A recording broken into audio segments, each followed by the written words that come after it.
Yo, yo, yo, what's going on, y'all? Yo, we live streaming tonight. Like I said from yesterday, from Let's Hash It Out. We gonna live stream every other Saturday. So I'm gonna give some of my people a few minutes to come on in. But today I want to talk to y'all about the situation going on when DEI got ended, and you hear a lot of different points when it comes to that. You hear a lot of different points as far as I've only been hearing about, from our people for the most part. And, a lot of people was upset about it. And, I have my own personal thoughts on it. A lot of information is coming out from people actually like diving into it more as far as, who it's really affecting. And, just from some of the information that I've been hearing, it doesn't really affect, like our people. But you hear, different viewpoints, which is perfectly fine because I honestly believe that the more that people have that conversation, the more that people talk, the more people learn, and the more they become aware. The more aware they are, the better they can make certain decisions, right? So the video we actually are about to dive into is from Roland Martin. Now I'm gonna tell you up front, it's a little long. It's a little over an hour. Now it's not we're not gonna like dive into the entire hour and 16, but a lot of the information that's in here is very beneficial. Now I like Roland Martin too. I don't agree with everything that he talks about, especially when it comes to like his political views. I don't really agree with it. I'm not saying that my mans don't, speak facts and stuff like that, but I just don't agree with everything he aligns with. And honestly, I feel like at the end of the day, nobody really should. Far as like, from an individual standpoint, everybody should have their own opinion and, validate their opinion. However, let's get into it. We about to definitely give our commentary in regards to it. So let's get cracking. It has been quite um, a busy weekend. And this weekend, I spent a lot of time taking phone calls and on conference calls and text messages and looking at social media. And a lot of folks um, have been talking about Target, the latest company to announce that they are ending their various DEI initiatives. They joined the likes of Walmart, McDonald's, Lowe's, which actually has a black CEO, Toyota, as I said, McDonald's, and other companies that have made these decisions. But you've had companies that have stood with their DEI initiatives, and in the face of these conservatives like Robbie Starbuck trying to push them to get rid of them. JP Morgan Chase, Delta Airlines, United Airlines, American Airlines, Costco, Apple. So these are the various companies. Amazon has also said they will be pulling back some of their various initiatives. Now, while all of this is happening,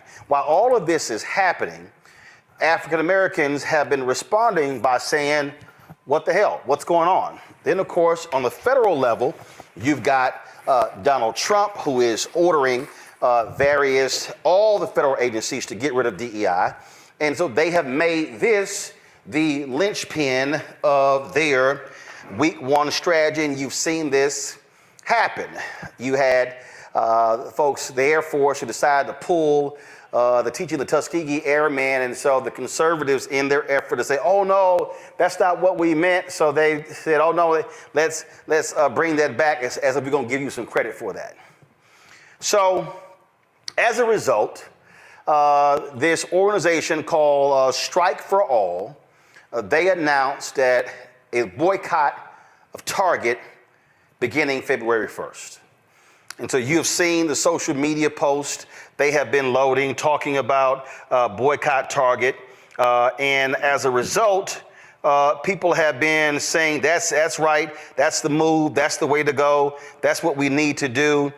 This here, when it comes up, this is one of the posts on social media that they posted, and it says only by minority owned, and so only by minority owned. And so what I have been saying is, well, actually, I posted on their Instagram page. I'm curious, you say only by minority owned, but I want to know, are those other minority owners standing with black people when it comes to battling these companies? The people who benefit the most from DEI policies are white women. White women have 70+% of the actual DEI corporate jobs, and white people do. And white women, when it comes to minority contracts, on the city, county, state, federal level, they get more contracts than anybody else. So if we're talking about, fighting for minorities and women, I need to know where's the National Organization of Women. I need to know where's the Women's Chamber of Commerce. I need to know where are all these women's organizations that largely serve white women. I need to know where are the Hispanic, Latino organizations. I need to know where the Asian American organizations. Because what I'm tired of black people, the ones who are the loudest fighting for initiatives, and other folks are the greatest beneficiaries. I want to know where are the Indian Americans, where are the Pakistanis, everybody who has been a beneficiary of MWBE programs who is non-black, where you at? Where you at? And so that's critically important for us to say, because again, we are the ones who are constantly having to shoulder the burden, having to do all of the heavy lifting, which I understand, because on the federal level last year, Ron Busby, the president and CEO of the U.S. Black Chamber, Inc., he was on last week. And he said on this show that African Americans last year got the highest amount of federal contracts we've ever had, $10 billion a year, but it barely hit 2%. Well, it wasn't even 2%. Yet 78% of all MWBE federal contracts white women get. So where y'all at? So you have this call to boycott Target. And what happened over the week? Now, real quick. So sometimes so here's how I look at this, right? When I'm listening to Roland Martin and I'm analyzing his views, because I tune into different podcasts where there are two totally different viewpoints. They're completely opposite from one another, right? But when I'm listening in, I always listen in with an open mind, because I'm trying to understand the points that they're trying to make. Now, Roland Martin, for any of you that may not know, he's been like broadcasting, and he's been a journalist for like years. He was on, I forgot what other show he was on, but he spoke with a number of people. Like, this is what he does. He does his thing. So he's well connected within the industry that he's in. He knows a lot of people. He interviews a lot of people. He has conversations a lot, and I'm always trying to understand, like, what point or what angle he's coming from. So, like, even like right now, he's basically saying, like, white women are the ones that benefited the most from, the DEI programs. And now he's actually about to go into basically black people boycotting Target. So, like, right now, I'm sitting here thinking, like, okay, like, where is he going with it? And what is going to be his stance? Because, he's for black people, but like, you always hear different viewpoints. So it's like, sometimes it's confusing, because it's like, wait, so is this a bad thing? Is this a good thing? And like, so he's going to break it all down. But as he break it down, just like pay attention and just go along, because it can get confusing. But we still going to get some commentary and like bring things back in. So let's get back to it. Weekend was that different companies, different black-owned companies with products, and Target was completely blindsided by Target's announcement. Target wasn't even smart enough to notify these black vendors first And what ended up happening was, show the list, here's some of the black brands right here. What ended up happening was these brands got hit with all sorts of questions from the public, and they were like, yo, what, what the hell? They were blindsided by Target's decision. In fact, Target has made no effort to reach out to black-owned media and others to explain how they're going to continue their programs. What are they going to do to continue to invest in black-owned brands, to put their products on the shelves? And if you if you actually go to Target's website, you'll actually see their they got their Experience Black History Month page up. And then if you go down here, their Buy Black button, and then you see down here, shop all black owned or founded brands. And when you click that, you will see there for the results are 1,073. And so if you scroll, you're going to see all of these products from black-owned firms or black-founded firms. And the list goes on and on and on and on and on. And so people started hitting up these owners and criticizing them and questioning them. And you had the sister who is the founder of the Lip Bar. You had Tabitha Brown, who has products that are in Target stores and Amazon and Walmart as well, taking to social media, sharing their thoughts about this. Because there were people who were going to their pages saying, why aren't y'all pulling y'all products? What are y'all doing? Here was a response that Tabitha gave on social media. She made a couple of posts, but here's what she said. I am in business in multiple ways. Do you have the Lip Bar? With Target, with Walmart, and Amazon, right? I sell Donna's Recipe, my hair care products, right? Are on Amazon. They're also in Target. And of course, I have a huge partnership with Target. I sell my seasonings at Walmart. I do business all over, just like many other people. And what I can tell you is, if we all decide to boycott and be like, no, we're not spending no money at these organizations. Listen, I get it. And if that's how you feel, honey, I 1000% get it. But so many of us will be affected, and our sales will drop. Our business will be hurt. And if any of you know business, it doesn't just happen overnight where you can just go take all your stuff and pull it off the shelves.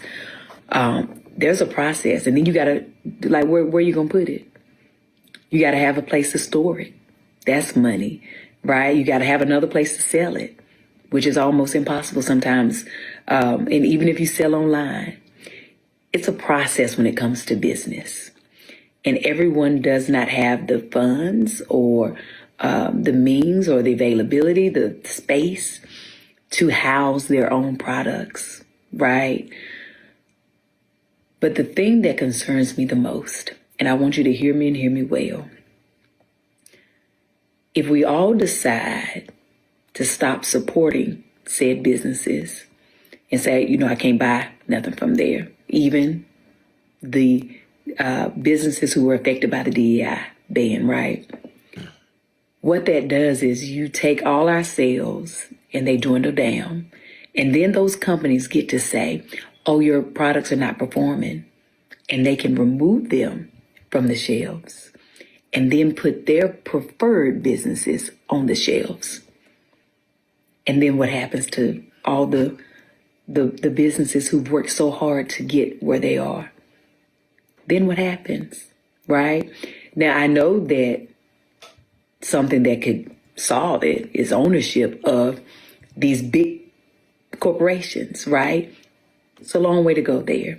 There are amazing companies like the Village Market in Atlanta, right, who support small businesses, and you can go in there and there's some amazing things that you can buy, but it's one store and it's very small.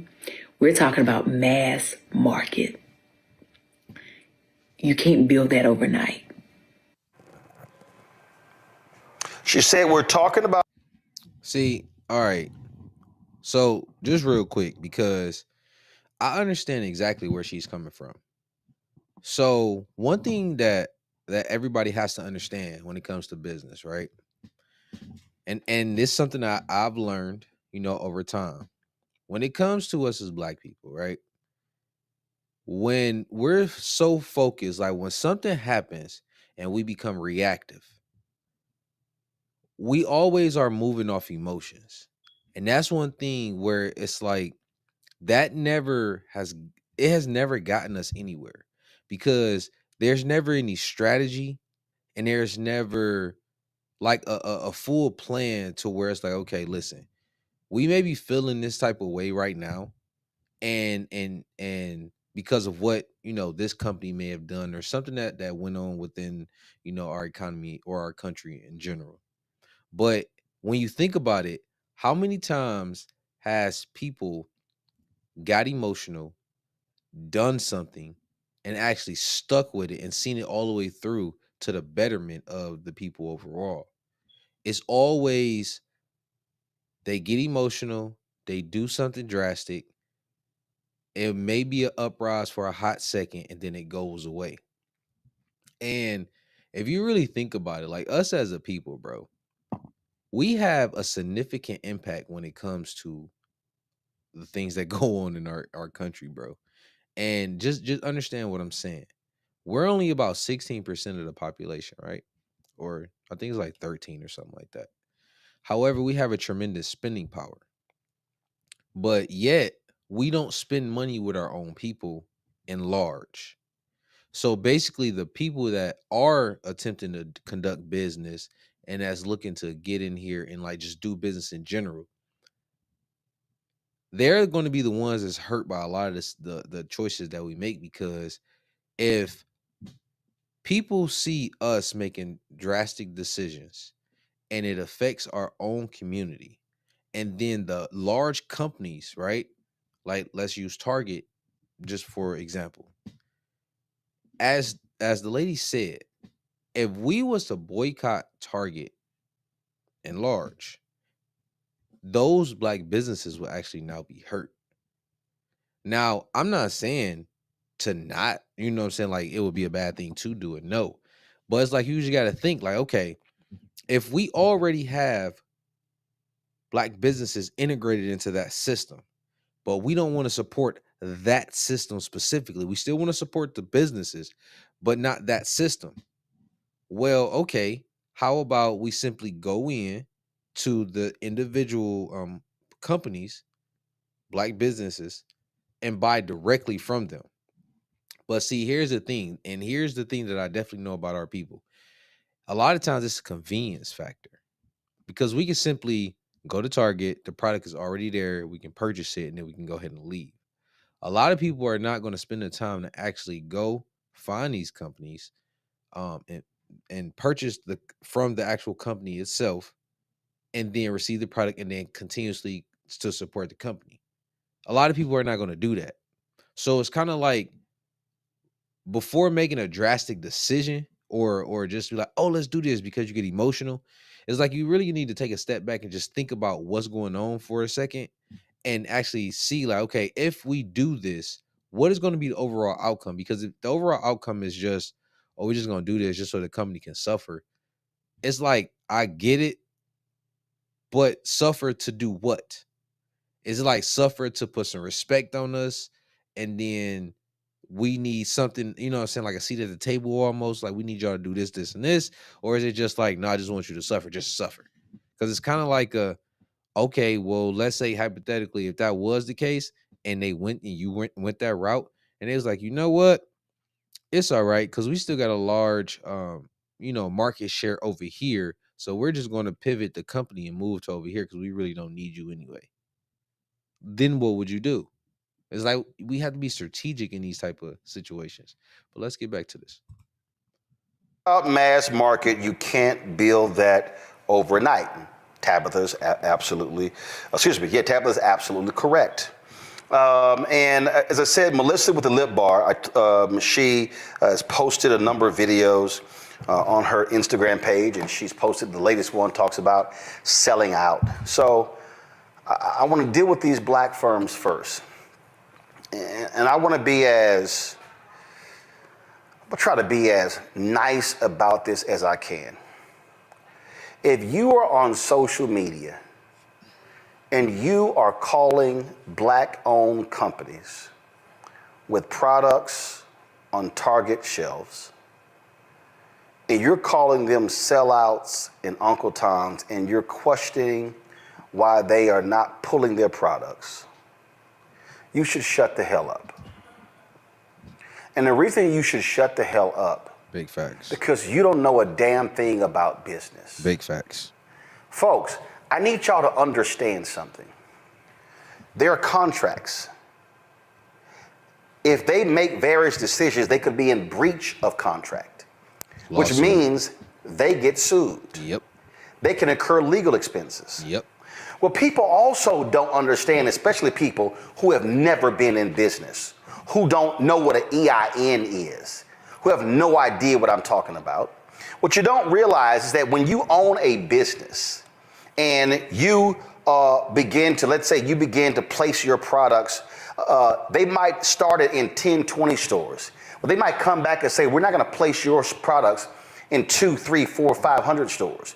You now have to go out and get capital to be able to acquire that inventory that's needed to sell in those stores. So now all of a sudden, here you are, a small owned business, and you might have, let's just say this book here, or my book White Fear. I might have a print run of 5,000 copies. But then when Target says we want to carry you in 500 stores, I now have to print 25,000 or 50,000 copies. Well, they're not giving that to me on consignment. I got to pay that printing company for the 50,000 copies of that book to be able to ship to Target.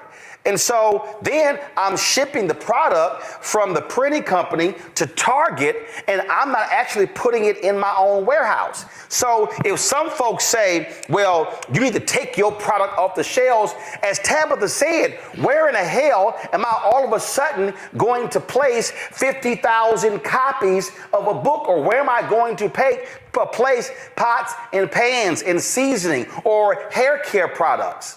That's the thing I like. A lot of us need to shut up and not realize you know nothing about business.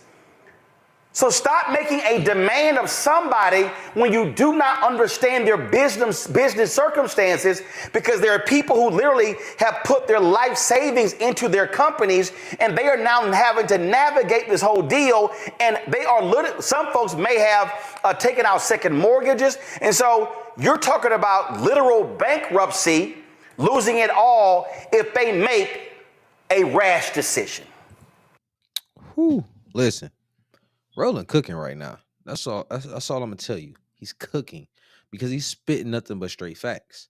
You know, real quick though, the whole Uncle Tom thing, like, guys, I really need y'all to do y'all history. I mean, do y'all research, my bad. Definitely gotta do the research, because when you calling somebody Uncle Tom is not a sellout, bro. Like, Uncle Tom is actually the good person in like the whole story. It's his brother Sambo. That was the actual sellout. So like, when you calling a black person Uncle Tom, if you calling the wrong person that, man, you giving a compliment to the wrong person. Like, that shit just, it's so frustrating to hear people say that. But like I said, he's cooking though, because as he's sitting here going down this whole line of points, when it comes to business, he's absolutely right. You got contracts with these companies, because you got to understand. You really got to sit here and understand. If I'm a large corporation, right? As a large corporation, 9 times out of 10, I'm not looking at you. I'm looking at money. I'm looking at numbers. You know what I'm saying? Charts and projected numbers and projections. A lot of times, you know, we get caught up in the whole, oh, well, this company is racist, this is racist, and all like that. And it's like, I understand that. I get that. Because in some cases it is that. But in a lot of other cases, it's not a racism thing. It's a money thing. Because I'm gonna put it to you like this. If you really think about it, right? A lot of the companies that market to black people, they make products specifically for us. So it's kind of one of those things where it's like, okay, if I wanted to get rich, I made a product, I studied a certain demographics, I figured out a solution to their problem, and now I'm going to sell it to them. If you my number one customer, it's not like do you think I'm really going to try to be racist towards my own customer that's making me significantly rich? But if I have other factors that's now playing some type of part within the whole thing to where it's like, okay, I can still satisfy these customers, but I can also satisfy these people over here too. If I don't satisfy these other people over here, they can actually take my business more than these people over here. Now, understand this: as black people, a lot of other like businesses and other groups, they don't really respect us because one, we don't make them respect us because of the decisions that we make. Because if you really want to be 100, how you actually get people to respect you, especially like when it comes to like business wise, you hit their pockets. It's a money game. And for us to be such a small portion of the population, and we know our history, we know that, built the whole country, we know all of that.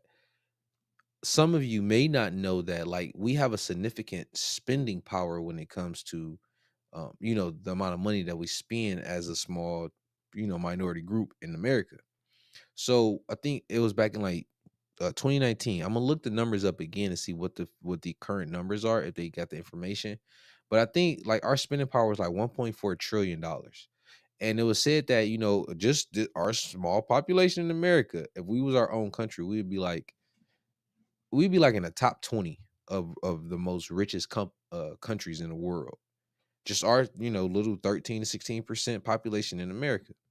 So with that being said, we can demand power from we can demand respect, and we can make people give us the respect and actually demand it with the ability to spend money a certain type of way. Because the data shows that we only circulate the dollar within our own community for like 6 hours. Every other community, their money circulates within their community for days at a time. Every company that wants to make a lot of money, they typically run through us. But mind you, we all want everybody to come to cookout and all this bullshit. But it's like we get so upset, and then we hurt our own. But yet we don't go back and say, yo, we gonna all come together as a collective, whether you got certain subgroups and all coming together to make something happen. But we get emotional, and then we go out there and we say, oh, do this, oh, get your products off the shelves and all like that. And it's like, but why would you want them to get their products off the shelves? Like, why? If that's their livelihood, like that's what makes them money. That's how they feed their family. That's all the things that they do. Why would you want them to take that off the shelves? With the potential of a lawsuit, with the potential of losing revenue, with the potential of going out of business, like they invested everything that they have. Like you have no idea what it takes to run a business, the amount of risk that goes into it, the amount of connections and networking, and you need to meet certain people. Formulas of a product just to give a great product to people. And then like even when we talk about being black owned, and we champion that, and it's like that may be that. I get it, it's perfectly fine with that, but it's like, what's the point of needing to signify that? Like, and don't get me wrong, I understand some people will be like, well, why wouldn't I want to signify being a black owned business, its accomplishment and stuff like that? It's like, I get it on a smaller level, but when you actually sit back and think about it, it's like, okay, do I actually want to put the business out there starting off? And am I only like targeting black people when we all know that black people really don't spend money with black people like that in large? So why would I only want to target just them? I would rather target everybody, like group wise, and then figure out who my target, avatar is, and then go for them. F the color. I want everybody. Because if I can only service 13% of the population, but it's another 76% of some group in there that my product can service them, why the hell would I only go for the 13? Why wouldn't I go for the 76? Or hell, why wouldn't I just go for 50% of the entire population, and then the subgroups, they will all filter in? You get what I'm saying? Like, you really gotta start thinking about the money game and F the emotions. Like, leave that shit at the door. Play the money game.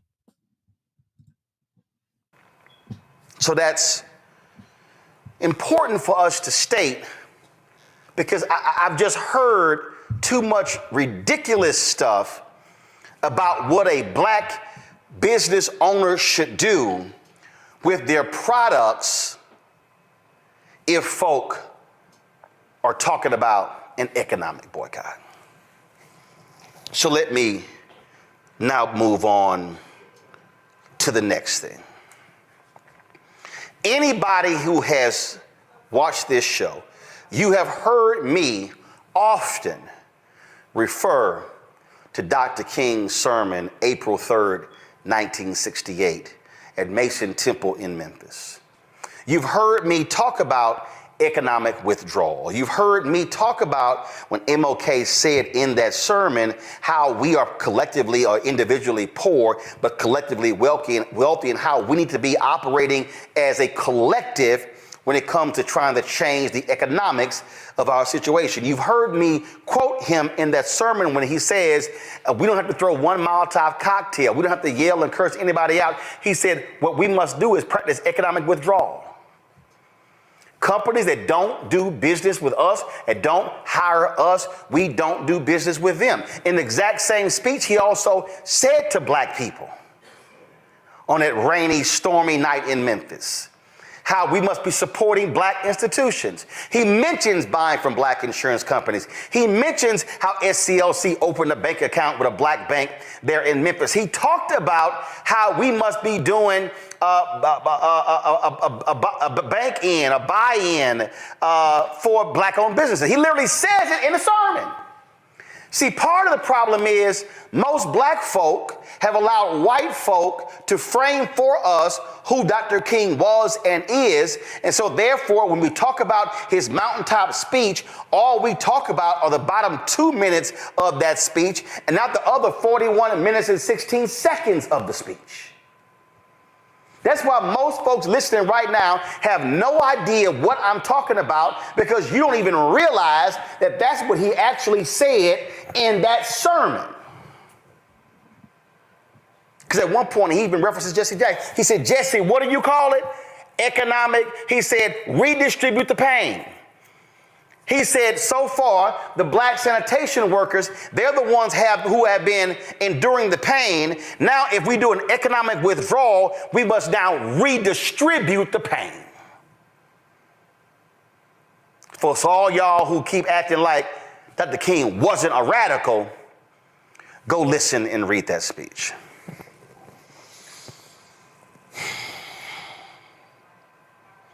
So when we talk about boycotts, there are a number of things that we have to factor in that too often we don't.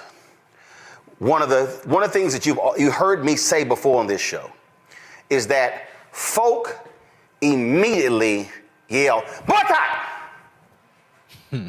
That's their first reaction to something that happened. But there's a problem with that. You have to actually follow a process. Strategy, a plan.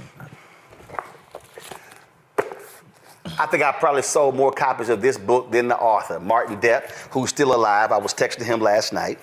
White pastor in Chicago. He happened to be on the committee. He was on the committee with Reverend Jackson at Operation Breadbasket in Chicago. He was the pastor of a church, and what they did was he was on the committee. Now, when I say he was on the committee, there was a full committee. There was a full committee that dealt with the issues surrounding breadbasket. They actually met together, and so they laid out the strategies involved in terms of breadbasket. Now let me explain breadbasket. His book is called Operation Breadbasket: An Untold Story of Civil Rights in Chicago, 1966 to 1971. This is the book cover. I'm going to be out of the light here, but y'all seen me show before. This is the book cover, okay? I've been talking about this book for more than a decade. Martin Depp writes in the book that there was a 6-point strategy that they employed when it came to Operation Breadbasket. And before I show it, let me also help you. Credit must go to Reverend Leon Sullivan, the legendary pastor in Philadelphia, who actually created this program. He told Dr. King about the program. Dr. King invited Reverend Sullivan to come to Atlanta to present to the Southern Christian Leadership Conference Board of Directors. He did so. They agreed to adopt the program. They renamed it Operation Breadbasket. He put Reverend Jackson in charge of it in Chicago. Now y'all have the history. So Operation Breadbasket had a 6-point strategy. Pull those up. These are the 6 strategies. Number 1 was information gathering. Number 2 was committee evaluation. Number 3 was negotiation and education. Number 4 was economic withdrawal. Number 4, y'all. Number 5 was agreement and covenant. Number 6 was monitoring. Now let me unpack that. First and foremost, when they saw that was an issue, they went to said company and they sent them a letter and said, we need this information. How many black employees do you have? What do you do with black-owned businesses? Do you put any money in black banks? There was a list of things that they asked for. And then the company could either respond to the request or the company could ignore the request. And so if the company responded to the request, then the Operation Breadbasket Committee then evaluated what they got back from the company. And then once they did that, they went through what is called negotiation and education. Now, in negotiation, what they would do is they plotted everything. They would go into the meeting and they would sit here and say, okay, your job is to pray. Your job is to agree with nothing. Your job is to calm him or her down who doesn't agree with everything. And your job is to be the level-headed one. Everybody had a role to play in the meeting. So they would go into the meeting and then the company would either, no, we ain't doing that, or yes, let's move forward. If the company said, yes, let's move forward, they would skip to number 5. They would have an agreement with the company, establish a covenant bond, no different than David and Jonathan, a covenant, okay? Remember when in the Bible where Jonathan told David, anything happens to me, you take care of my family, told him that 3 times. They established a covenant, which meant that word is bond. Covenant was more important than even a signed contract. But they would sign an agreement. And then they would monitor that agreement by checking to make sure the company's doing what they were doing. But pull it up, y'all. Pull it up. Here's why number 3 is so important.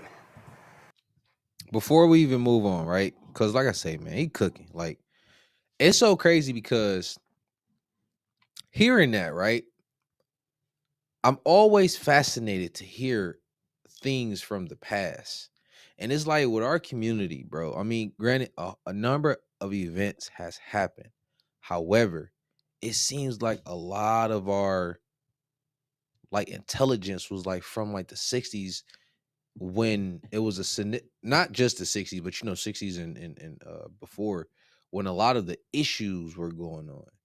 And that's the thing that's a little alarming, because it's like, is that the only time where like we really have a significant like uproar, when it's like in your face like issues like oppression and stuff like that, is that the only time where our people as a collective can really like thrive and move the needle and get stuff done. Because simply what he's the 6 points here, that's just like infrastructure in a sense, right?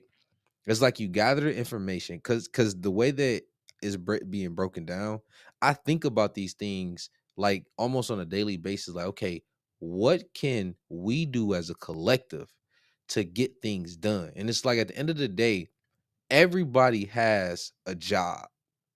Like nobody has a we all just got to do this one thing. It's like no, we all have a job, and it's like okay, like I'm gonna give you an example, right? Like the information gathering. So considering the fact, everything that's going on with our community, we should have a infrastructure to where it's like, okay, this group of people is going to go over here and get this information over here from, this ethnic group. And then y'all gonna go over here, here, here, here, here. Y'all gonna understand how they operate, what they do, the pros and cons, the benefits, the stuff that's not working, what is working. And then you're gonna come back. And when you come back, you're gonna bring that information back so we can compile all the information and we can see what works best for us overall and how we can win. That's one. Two, with the committee evaluation, we have an entire panel, right? Where we have our leaders, which technically should be, the seniors, not the senior citizens, but the elders that have that level of intellect, that have, throughout their life put in that work to and has the work and the background to show that, all right, this is what we did. This is what I did. This was my involvement. This is, what I'm saying, the effort that I put forth. And these are all the accomplishments from all the work that we did. And this is why you should trust me as an elder. Right? Boom. Now the negotiation and education. We negotiating with other communities, with other ethnic groups. We're negotiating, okay, this is what y'all have, this is what we have. We can teach y'all this and vice versa. We can basically break bread. We come into the table to break bread. And then, of course, we're going to educate our own people. Nobody else should be educating your own people because nobody else is going to care about your own people the way you would care about your own people. Now, the economic withdrawal part, I feel like that is really significant because, once again, if you hit somebody at their pockets, they're going to listen. Because if you think about it, let's say hypothetically a company makes $8 million a month. And let's say 3.5 to 5 million of that revenue comes from a specific ethnic group of people. If we as a collective came together and we was like, you know what? We not spending no money with y'all no more because of this, this, and this, and this. Let's hypothetically say, people like, oh, well, they racist, they don't care about us. And all. Okay, that's fine. But if we stop spending money with you, you now have the potential to lose 3.5 all the way up to $5 million per month. I don't care who you are. I don't care what you believe in. That's going to hurt because you got people to pay. You still got all these other expenses, vendors, marketing. You still got all these other things and plus your own personal profit. That's going to hurt. And of course, the agreement and the monitoring, but the economic withdrawal, that's significant. And I really want y'all to always remember that above all your emotions, think about the way you feel or the way other people feel when that money not hit. If your job don't pay you on Friday when it's your payday, how do you feel? Always remember that. It's always a money game. The education piece. What they would do is they would go back to their churches and they would be educating the congregation about the company, about what they wanted, how the negotiations are going, how things are. So they were constantly educating them. They were constantly teaching them. And then if the negotiations broke down and they went to economic withdrawal, they would then launch pickets at strategic stores, not all at one time, and then ramp up from there. And the whole point was to keep folk from going into those stores. Now, pull it back up. Look at number 5, agreement, covenant. The outset, the committee established what is it that we want from this company. Come on back to me. If you read this particular book, they laid out in this book that they weren't just interested in the company hiring black employees. They wanted senior level black employees. They wanted entry level black employees. But they also wanted black owned company products on the shelves, shelf space. But I'm not done. They also wanted that store to put money in black-owned banks. I'm not done. They also wanted that company to hire black-owned companies to do jobs. So if that company had trash pickup or if they had construction or whatever, they wanted black-owned companies hired. It was a multi-pronged strategy. That's one of the reasons you saw so many black millionaires come out of Chicago, because Breadbasket was forcing the companies in Chicago to do business with black people. Now, why am I saying this in relation to the call to boycott Target? Here is what I have not heard from any of the people who are yelling, boycott Target. What's the end game? What is it that we're asking Target to do? I get boycott, but what do we want? Are we saying, Target, if you do not recommit to spending $2 billion a year with black businesses, y'all, and that's just not people at the shelves. That's actually everywhere. That's catering companies, limousine companies, black-owned advertising, black-owned media advertising. That's the whole deal, doing business with black people. Target had announced they're going to spend, by 2025, $2 billion. They announced in 2021 that they got $1.78 billion, but $1.78 billion ain't $2 billion. That's $220 million before you go. So, what's the end game? What is it that we're asking Target or Walmart or Ford or Toyota or any company? What are we asking of them? You don't launch a boycott until you know what you're asking for. You don't launch a boycott until you've educated your audience on what it is that we're actually doing. So now you have to factor in here. Now you have to factor in. See, here's the thing, y'all. I think a lot of people right now are rightfully responding with emotion. King said you must channel anger into action. Yep. An economic boycott cannot be driven by emotion. It must be driven by strategy. That's what has to happen. And it can't just be, we're going to spread the word on social media. There's a whole bunch of people not on social media. So here's the question. If the boycott is going to start at Target on February 1st, have the organizers, and first of all, the question, who is the organizer? So is the organizer, all the organizers, Nina Turner's group, so that I showed y'all that strike for all, that's her group, or is it somebody else? Like, who is it? Are we organizing picket lines at various stores? Now we also have to factor in that some Target stores have been placed in black communities where there are food deserts. See, I need us to be thinking. There are people who hit me earlier. They said, hey, there's some Target stores that are in rural areas. That's the only place in town. So the question then becomes, how do we properly execute? And why would people stop going to a store that have the necessary essentials that they need if that's the only store that's in that town? You see how you got to think a little bit further than just, oh, we just got to boycott. Because at the end of the day, like, even though we are spending money with them, they are providing a certain type of service or product that we actually need. So let's not forget that too. You know, it really is, it's a transaction. You know, like that relationship is really a transaction. It's just, if you don't come to the table and have that conversation and have that agreement where we're going to do mutual business, and if you just allow them to do whatever they want to do, and then you just react, and it's like, okay, who has the power here? Yeah, I can stop spending money with you, but now I'm stop spending money with you.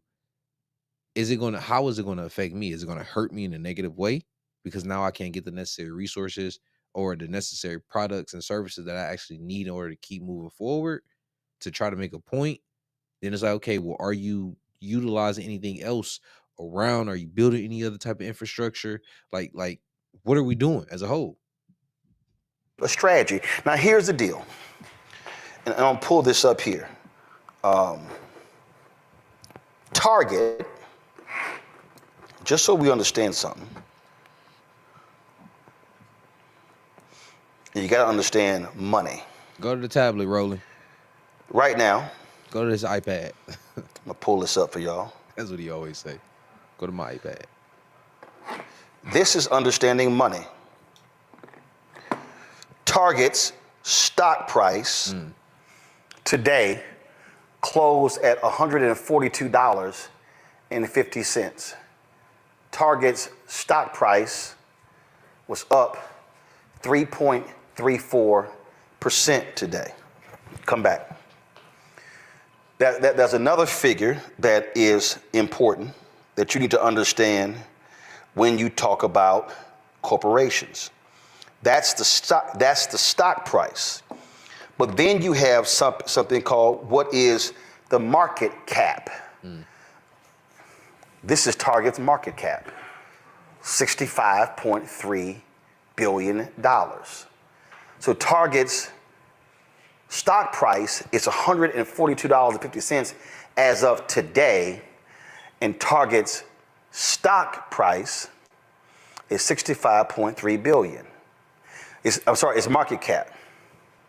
So if you're talking about an economic boycott specifically of Target, what is your goal? Micro and macro. So just so you understand, when we talk about Target, pay attention to this. Yo. I'm going to give you some numbers to put this thing in perspective because people don't get it.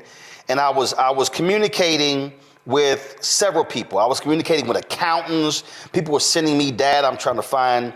And people were emailing me. They were texting me. They were sending me. And one person ran some numbers, but utilizing AI. And here's what they said. 2022, Target did $109 billion in revenue. The black spending power was total $1.6 trillion. See? They said you could approximate that African Americans represent 10% of Target's overall revenue, which is $10.9 billion. This translates roughly to $29.9 million per day in sales from black consumers. Which means if all black people, we know that's not going to happen, but let's just say if all black people boycotted Target for one day, Target would lose $29.9 million in sales. If the boycott lasts 7 days, Target would lose $209 million. If the boycott of Target lasted 30 days, that means the losses for Target could reach $897 million. That's 30 days. That means that if the boycott starts February 1st, companies, publicly traded companies, think in terms of quarterly reports. January, February, March is first quarter. April, May, June, second quarter. July, August, September, third quarter. October, November, December is the fourth quarter. So there are 2 months left in the first quarter. publicly traded companies announce their earnings report in the second quarter about the first quarter. So it'll be in April or May. So if black folks collectively target over the next 60 days beginning February 1st, we could cause one Target to lose $1.8 billion in sales. That means that stock price of Target tanks. Oh, it's gonna drop. Most def. That market cap, it's going to drop. Most def. How many of y'all remember when Snap? And I can tell you, if they was to see they stock prices dropping, you better believe it would be hell, because the investors that's invested into the company, because you got to understand, like, I'm not a master at stocks, no way, nowhere near, shape, or form, but I'm understanding it every single day more and more and more. And I'm understanding that the stock market, bro, it's all numbers, it's all money. And when investors start getting scared because of what is going on within the company, oh boy, you better believe that shit starts to tank. And when it starts to tank, oh boy, somebody's losing their mother effing job. Because just think about it. Let's say you are on the board of directors, or let's just say you in management or something like that of a large company. And let's say a decision that you actually made for some odd reason had a negative effect on a particular, your customers, your particular customers. And those customers said, you know what? We ain't doing business with you no more. And because of that, the moment that they decided to stop doing business with you, they like, you know what? It's all cool. Whatever. They come back. A week go past, you lost 100 mil. 60 days go past, you literally just lost 1.8 billion. Guarantee the board of directors, when those numbers come out to the public, and those and investor relations and all like that, and they start seeing that, and they start pulling all their money, hedge funds starts pulling their money, all like that. Oh boy, you better believe they're gonna get your ass up out of there. They're gonna replace you, and that certain segment of customers where they lost that market share, you better believe they going back after their ass. They gonna figure out how to make them back happy to get them back spending that money. You better believe it. And that's why, as a collective, that's why it's so important for the black community to actually come together. And I'm not even talking about like no harmony, kumbaya, all that shit. No, I'm simply saying come together as a collective to where the world now understands that we are a united front. This is how we operate this, and we're focused on doing business. We're not focused on the emotions and all that bullshit. We focus on doing business, and as business, and we understand it.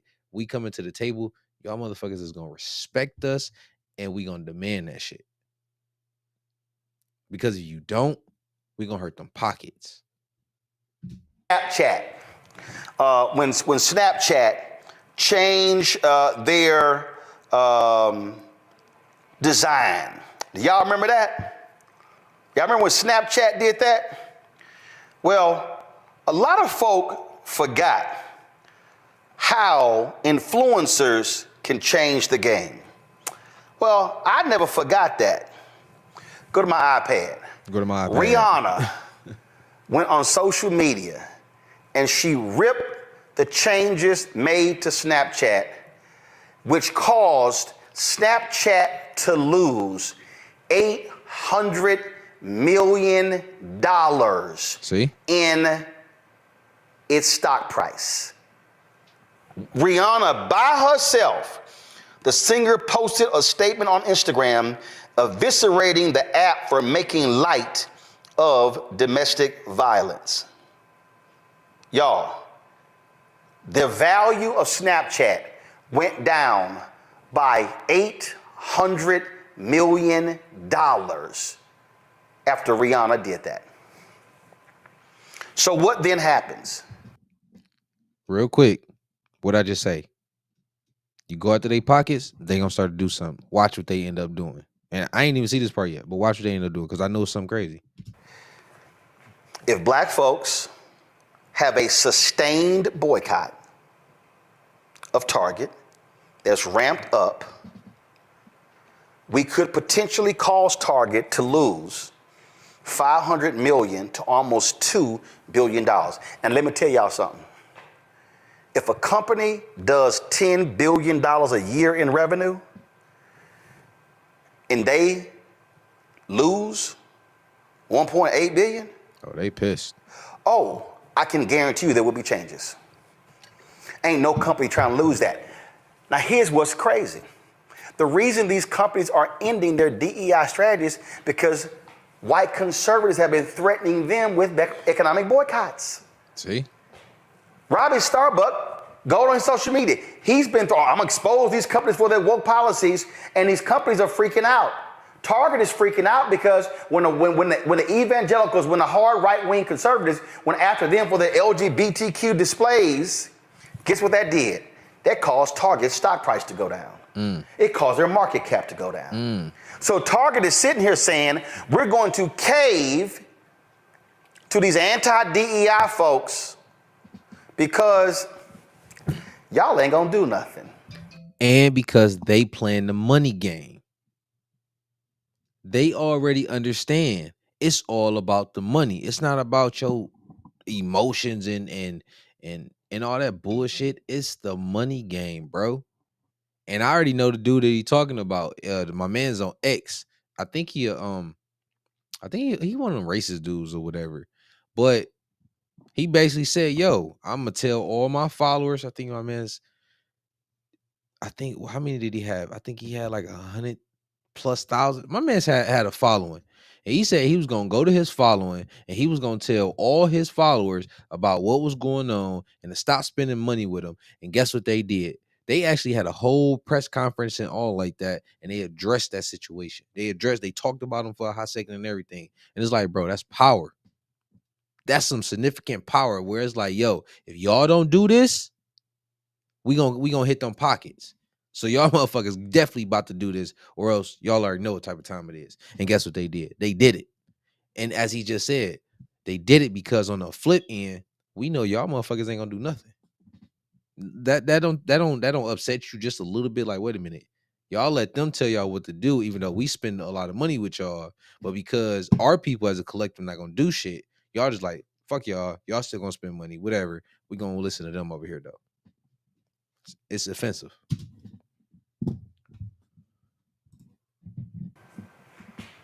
Y'all ain't gonna do nothing. So now what's happening is now we're left with a situation. There are more than 1,000 products on Target's shelves that are from black-owned or black-founded companies. So do we leave them hanging? There are some people who are suggesting that what we do is we do a buy-in at Target only of black-owned products. That if you go to Target, you only buy black-owned products. Others are suggesting that no, you buy nothing from Target. Those things are happening, and over the next week, we're going to be unpacking these things. But I wanted to walk people through this because I wanted our audience to understand that we cannot play lightly with this, because the fear that I have is what happened when Colin Kaepernick, when they called for, don't go to NFL games, stop watching. It was loose, it wasn't organized, and it fizzled because it was not organized. It was not strategic. Folk made individual actions, but there was no collective action. Also keep in mind, there have been economic boycotts that black people have led since MLK and Operation Breadbasket. Color of Change led an economic boycott where they had advertisers that pulled their ads from Rush Limbaugh's radio show, from Fox News, and from Tucker Carlson's television show. Very effective. I'm wearing this shirt here. Where's our money? The black folks in Cincinnati. People forget. They had some issues with police brutality there, and they led, and the city of Cincinnati was not responding appropriately. The black folks in Cincinnati launched an economic boycott saying, do not come to Cincinnati. Remember, NAACP had a boycott of Mississippi and South Carolina because of that Confederate flag rising. family reunions, NCAA regional championships, professional sports, avoided those states until they brought the Confederate flag down. Those things were done because of collective action. And so what I want us to do, I want us to be not emotional. I want us to take our emotions and channel our emotions into strategic. I want us to do this here. Pull the black businesses up. If you say, I'm sorry, Roland, I am going to make the decision that I am not going to go into a Target, fine, but I need y'all to go to their websites. I need you to buy direct, because here's the thing I need you to understand. If you buy direct, you're actually increasing their profits, because by buying direct, they don't have to share with Target. I talked to one of the black owners last night, and you know what she told me? She said, Roland, during COVID, a lot of people for 3 months bought our product. And what happened was, as business owners, we saw them buying our product. And so what we then did was we went out and we increased our production of the product. She said, but guess what happened? They stopped spending money. After 3 months, they stopped coming to the website. And do you know how hurtful that is? When you see that business starts to increase, you got an influx of money. You're like, oh, snaps, I can't keep up with demand right now. I got to order more product, stuff like that. And you basically, you take all your profits. Now, mind you, that's the whole purpose of business, to satisfy your customers profitably. You take all that money and you not splurging. You ain't doing none of that. You focused on the business. You put it back into the business, thinking and anticipating that, the customers is going to stay coming back. You're going to put a little bit of more money into marketing, getting better products, stuff like that. And you do all of that literally just to watch revenue drop. Like, that is so hurtful to see that, because it's like, hell yeah, I got a bump in business and we rocking, we moving, we finally getting some shit done. And then out of nowhere, that shit just stopped. You just spent all this money with all these vendors. You done made some promises, because you was already scared, but you like, man, hey, I got to take the risk. We got to do it because it's there. And then bam, they hit you with that. Like that shit hurts. She said, so here we ramped up our products, anticipating more business over the next 3-6 months. And then it dropped off like a cliff. Why is that important? Because black folk, we love talking about Montgomery. We love talking about the Montgomery bus boycott. But let me remind y'all, the Montgomery bus boycott was supposed to be a one-day boycott that went another 381 days. Let me remind you that the Montgomery bus boycott only happened because 50,000 black people decided that they were not going to get on that damn bus. And it was cold, it was rainy, but they still chose not to do it. And see, y'all got to understand, it's black conservatives out there laughing at y'all right now. Here's this little child, this little black MAGA girl, went to FAMU, right here, Sharice Lane. Yeah, I'm calling you out. Look at her. Y'all be back at Target by next month. Look at the Pastor Darrell Scott, another Trump MAGA. You mean next week? Now, here's where I'm saying I don't really agree with his political points, because like he's kind of like talking shit about them, but it's one of those situations where it's like, despite who they support, they speak in facts. They not saying, I don't believe that they're saying it in like a malicious way. They just really speaking the truth, because throughout history we've seen this shit so many times where black people will get so upset about something boycott and do all this shit and literally like no real action. It's just rah, rah, rah. And then as time passes, they right back to where they was once boycotting and bitching and protesting about. They're literally right back there. So that's all they simply saying. Basically, like, y'all motherfuckers still gonna be there. Y'all gonna be right back there next month. My man's like, nah, you mean next week? Cause it's like at the end of the day, sometimes like that shit do be a joke. Cause it's like, bro, like y'all doing all this rah-rah yelling and bitching and complaining, but y'all not gonna do nothing significant that's gonna really make a significant difference. Y'all just bitching, especially on TikTok. That's all everybody be doing on TikTok. It's ridiculous. I've heard some others say it. Y'all ain't gonna do it. It ain't gonna last. This stuff ain't gonna work. It ain't gonna. We heard all that. That will only come true if we do not do what King said, which means operate as a collective. What they have to say will come true if it means that what we do is that we do not have sustained action. What I mean by sustained action is, pull the list back up. What I mean by sustained action is if you wear lipstick, stop buying it from MAC. Stop buying it from Sephora. Actually go to the lipbar.com. Black Opal. Is it Black Opal? Desiree? I mean, buy Black Opal. If you're looking for wine, Vieri wine.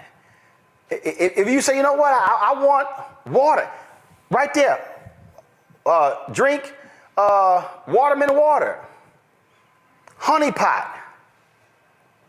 Now, Bevel was black founded, but it's now owned by Procter & Gamble. But figure out the product that you want to use and then say, I'm going to buy just that product. You like some mambo sauce? Go to shopcapitalcity.com. You want some muffin cakes? Go to littlemuffincakes.com. But what has to happen is we cannot do that once or twice. We have to create a state of mind where we are sustaining the action. The reason economic boycotts have failed is when the people did not continue doing it. We love to talk about, and I'm being very serious right now, we love talking about, man, we got to buy black, man, we got to do a black buy-in, man, we got to support black-owned media. And I can't tell you how many people who called me for favors always talk about, oh man, we got to support black-owned media. Then I call Keenan and say, check their name to see if their name is on the list of donors. Have they even given $1? And the answer is no. So you can't sit out there and talk about, man, look what Target did, and man, we got to boycott. Were you buying any black-owned companies' products? Do you do it on a consistent basis every month, every 3 months, 6 months, 9 months, a year? This is not a moment to be, man, all this stuff Trump doing, all this stuff the MAGA's doing, all this stuff they doing, man, we gonna have to do what we did during Jim Crow. But what you gonna do? How are you spending your money? How? See, y'all don't. Let me explain something to y'all. I've hired black folks, white folks, Latinos, it don't matter. I've hired folks to do work. But I'm intentional when I'm talking about how do we expand the pie. See, I don't need an official DEI program.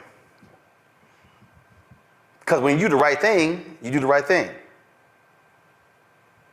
And when you have people who understand how you operate, That's what you do. I'm just gonna tell y'all this here. When we started this show, we had a handful of people, and So I'm gonna stop it right there for the time being. So what I want y'all to do, and I'm gonna link this video down in the comments too. What I want y'all to always remember, especially like when it comes talking about from this and everything, it's always a money game. Everything is gonna be always about money, right?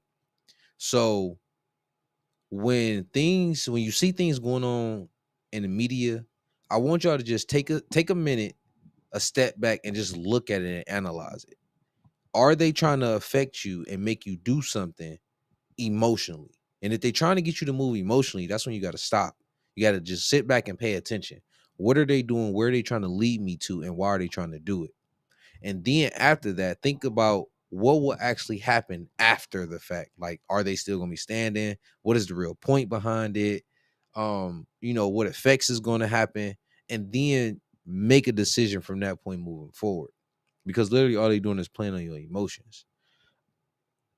Roland was cooking, point blank, period. Roland was cooking tonight.